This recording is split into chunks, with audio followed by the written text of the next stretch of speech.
Estamos começando agora mais uma edição do nosso Jogo Político, que é uma parceria da TV O Povo com a TV da Assembleia Legislativa do Ceará. Você também pode ouvir o programa na Rádio Povo CBN FM 95.5 na terça-feira às 4 horas da tarde. E o convidado de hoje é o senador pelo Partido dos Trabalhadores do Ceará, José Pimentel, ele que é líder do governo lá no Senado. Seja bem-vindo, senador. Obrigado pela sua presença aqui no nosso Jogo Político. Eu que agradeço. E eu começo, senador, com uma questão, o senhor como líder do governo, me sinta à vontade para fazer esse questionamento aí, que o senhor certamente está acompanhando isso, mas uma reclamação geral quanto às obras da Copa do Mundo, senador. Evidentemente que elas não são de responsabilidade direta do governo federal, mas o governo federal é um financiador da maioria dessas obras aí. E ontem virou manchete uma declaração do treinador, do membro da comissão técnica da seleção brasileira, o Parreira, que reclamou que o Brasil ia passar por uma situação um pouco vexatória, porque não vai conseguir concluir o que foi estabelecido. Senador, o governo está acompanhando isso, o Palácio do Planalto, qual é a leitura que o Palácio do Planalto vem fazendo dessa situação, senador? No que diz respeito ao desempenho e a execução dos jogos e a sua realização agora em junho, que são os estádios, apenas um não está no cronograma esperado, que é o de Curitiba, no Paraná.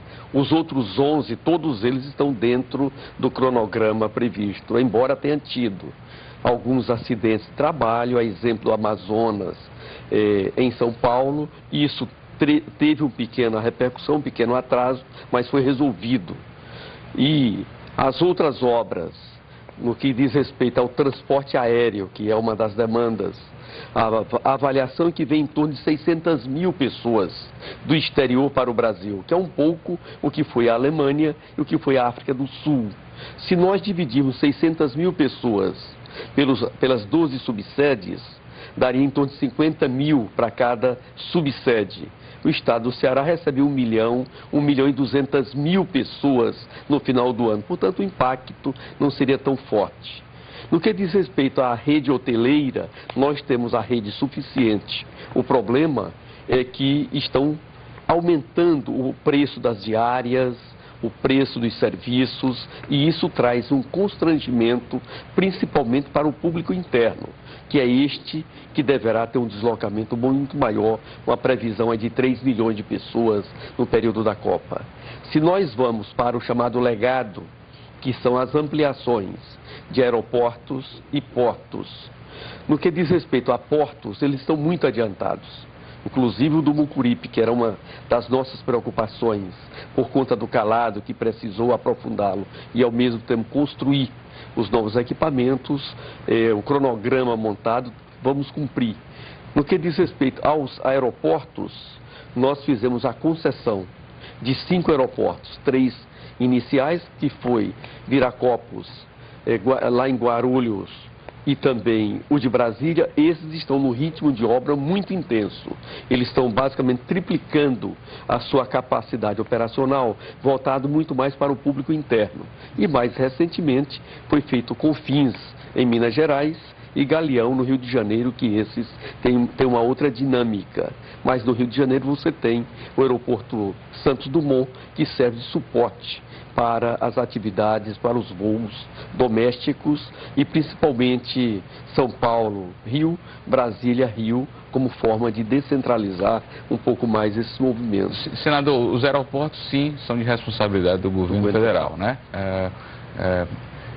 Uma das reclamações é exatamente essa. O que foi feito em relação aos aeroportos foi tarde demais.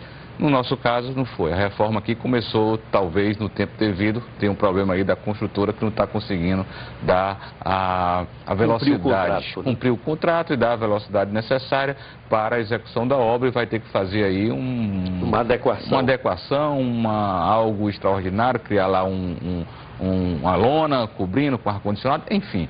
Mas essas concessões dos aeroportos aí tá demais, né, senador? Muito em cima para a iniciativa privada poder adequar esses aeroportos aí às necessidades aí de um aeroporto moderno. Por que isso não foi feito um pouco antes, 2 anos antes, pelo menos, senador? Nós tivemos que mudar os marcos regulatórios em grande parte daquilo que seria feito as concessões.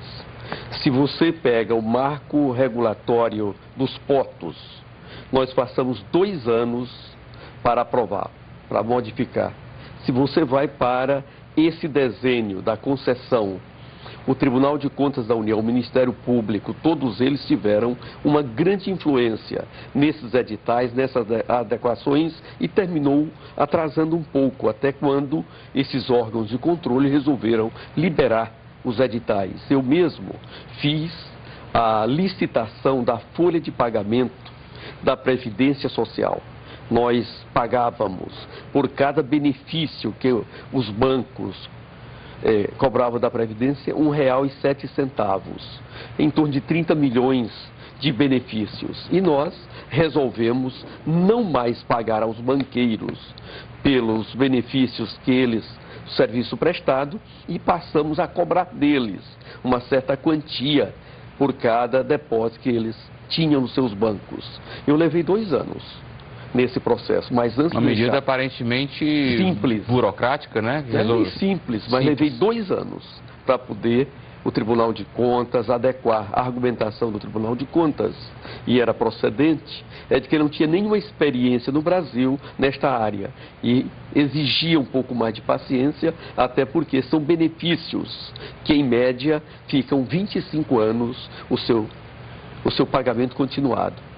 Portanto, o Brasil, ele vinha de um processo em que não tinha previsão de crescimento econômico significativo, nem geração de emprego e nem aumento da classe média brasileira, e a partir de 2004, 2005, particularmente 2006, com o chamado benefício do bônus demográfico, com o aumento da classe média brasileira, aqueles serviços que eram prestados até os anos 90 foram insuficientes a partir desse momento. E o aeroporto E os aeroportos são um exemplo aí, concreto disso.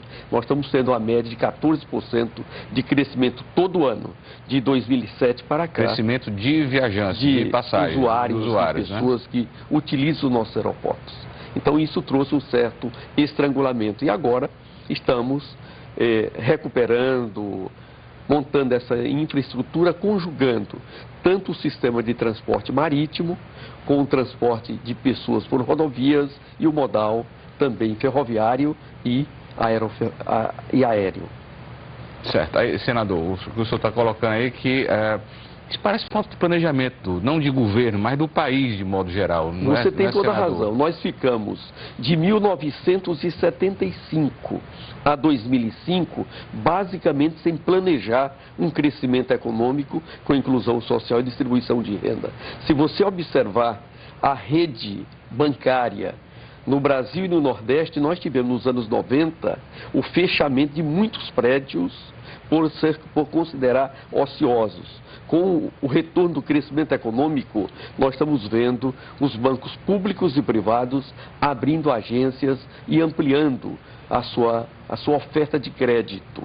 Se você vai para o mundo do transporte ferroviário, basicamente nós desativamos ao longo desses 30 anos toda a rede ferroviária brasileira. Hoje nós estamos com 10 mil quilômetros de ferrovia sendo construído. E aí você vai me perguntar, e a nossa Transnordestina, como é que está? Nós temos um rito diferenciado de Missão Velha a Suape, no Pernambuco, e Eliseu Martins, no Piauí, e um outro ritmo muito mais lento de Missão Velha. Isso é por causa da construtora, senador? São duas coisas. A construtora pediu uma atualização nos contratos e foram feitos, mas é muito mais desapropriação. Sempre é um gargalo terrível, né? As nossas cidades se desenvolveram ao longo da rede ferroviária. E a rede ferroviária passando por dentro da cidade, como acontece com Quixadá, que você conhece muito bem, com Baturité, Redenção, entre outras, é um risco muito grande de acidente. Por isso, nós precisamos retirar a ferrovia de dentro da cidade para diminuir esse problema do risco. Se você vai para o sistema marítimo, o Brasil não tinha mais nenhum estaleiro funcionando para a construção de navios, porque basicamente nós não tínhamos cargas para transportar pela rota marítima e nem passageiros habituados a voltar a usar nossos navios. Iniciamos um processo muito forte de estruturação dos portos públicos e particulares, alteramos toda a lei de concessão de portos, o seu marco regulatório, passamos 1 ano e meio nessa luta para mudar essa sistemática, porque antes as nossas regras diziam: ganhe a administração do porto aquele que pagar a maior tarifa. E isso inviabilizava a utilização dos nossos portos. Alteramos totalmente. Hoje, ganha a administração de um porto quem praticar a menor tarifa e o maior volume de cargas. Eficiência aí, né? E a eficiência. E esse processo está nos permitindo, inclusive, fazer um grande seminário no Nordeste para discutir essa nova modalidade, a integração dos nossos portos envolvendo os governos estaduais que têm portos nos seus estados. Senador, nós temos que fazer agora um pequeno intervalo e já a gente volta a nossa conversa com o senador pelo PT do Ceará, José Pimentel, que é líder do governo lá no Senado. Voltamos já.